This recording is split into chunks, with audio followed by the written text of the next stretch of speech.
नमस्ते बच्चों, स्वागत करता हूँ फिर से एक नए वीडियो में। बच्चों, आज हम पढ़ने जा रहे हैं क्लास 10वीं का चैप्टर नंबर 4, जिसका नाम है नाखून क्यों बढ़ते हैं।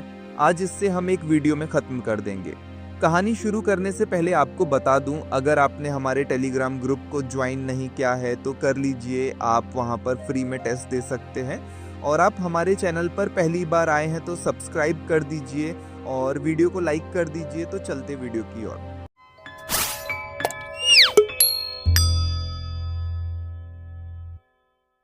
यह चैप्टर हजारी प्रसाद द्विवेदी द्वारा लिखा गया है। उनका जन्म 1907 में बलिया, उत्तर प्रदेश में हुआ था और उनकी मृत्यु 1979 में दिल्ली में हुई। उनके पास कई रचनाओं और कृतियों का हिस्सा है और उन्हें पद्म भूषण से भी सम्मानित किया गया है। चलिए कहानी की शुरुआत करते हैं। कवि को एक दिन उनकी बेटी ने प्रश्न किया, पापा, नाखून आखिर क्यों बढ़ते हैं? उस समय तो उनके पिताजी जवाब नहीं दे पाए, लेकिन सोचने लगे कि क्या ही उत्तर दिया जाए। पूरा का पूरा चैप्टर नाखून क्यों बढ़ते हैं इसी विषय पर है। हमें नाखून काटने की आवश्यकता क्यों होती है, पहले नाखून का क्या इस्तेमाल होता था, इसका भी उल्लेख चैप्टर में है। बच्चों के प्रश्न कभी कभी हमें सदमे में डाल देते हैं। मेरी बेटी ने भी मुझसे पूछ लिया, पापा, नाखून क्यों बढ़ता है और हमें इसे बार बार क्यों काटना पड़ता है? हालांकि थोड़ी देर के लिए मैं सोचने लगा कि मेरी बेटी का प्रश्न गलत नहीं था। कुछ दिन तक नाखून नहीं काटे तो माता पिता बच्चों को डांटने लगते हैं और बच्चे भी माता पिता के डर से नाखून काट लेते हैं। कभी हमें यह भी याद दिलाते हैं कि मानवता के प्रारंभिक दिनों में हमारे पूर्वज आदि मानव थे। उस समय नाखून एक प्रकार का प्राकृतिक हथियार हुआ करता था।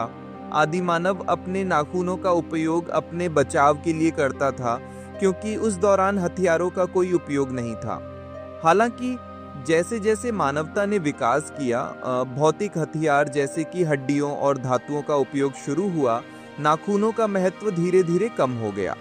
आज के समय में नाखून का बढ़ना केवल शारीरिक वृद्धि नहीं है, बल्कि यह व्यक्तिगत सौंदर्य और सजने संवरने का प्रतीक बन गया है। आजकल नाखूनों को विभिन्न डिजाइनों में काटा जाता है, जैसे त्रिकोण, वतुलाकर, चंद्रकार, दंतुल इत्यादि। नाखूनों को पेंट करने की कला भी विकसित हो गई है, जहां लोग अपने नाखूनों को विभिन्न रंगों से सजाते हैं। इसी तरह हम नाखून काटते हैं, लेकिन ये बढ़ता रहता है।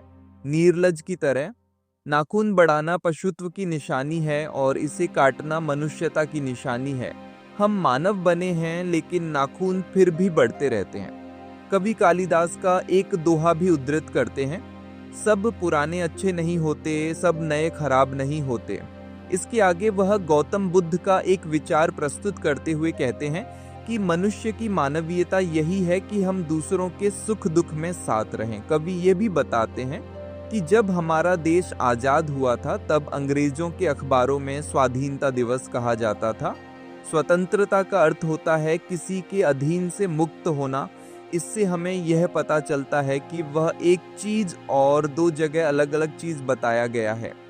कवि अंत में यह सोचते हैं कि क्या कभी ऐसा दिन आएगा जब मनुष्य के नाखून बढ़ना बंद हो जाएंगे? अगर ऐसा हुआ तो क्या हम अपनी पशुत्व वाली प्रवृत्तियों से मुक्ति पा सकेंगे और एक बेहतर समाज की ओर बढ़ पाएंगे? ये विचार हमें आगे बढ़ने के लिए प्रेरित करता है कि हमें अपने अंदर की मानवीयता को पहचानना होगा और एक सकारात्मक बदलाव लाना होगा। अंत में कहानी हमें यह सिखाती है कि नाखूनों का बढ़ना एक स्वाभाविक प्रक्रिया है, लेकिन इसके पीछे की सोच और हमारी मानवता बहुत महत्वपूर्ण है। ये हमें अपने अस्तित्व, पहचान और समाज के प्रति जिम्मेदारियों पर विचार करने का अवसर देती है। और ये कहानी यहाँ समाप्त हो जाती है। आपसे हम एक क्वेश्चन करते हैं, नाखून बढ़ाना किसकी प्रवृत्ति है? आप इसका जवाब कमेंट बॉक्स में दें। और इस वीडियो में इतना तक ये रहने देते हैं। मिलते हैं।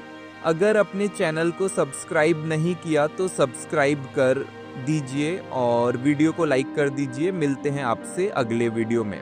धन्यवाद।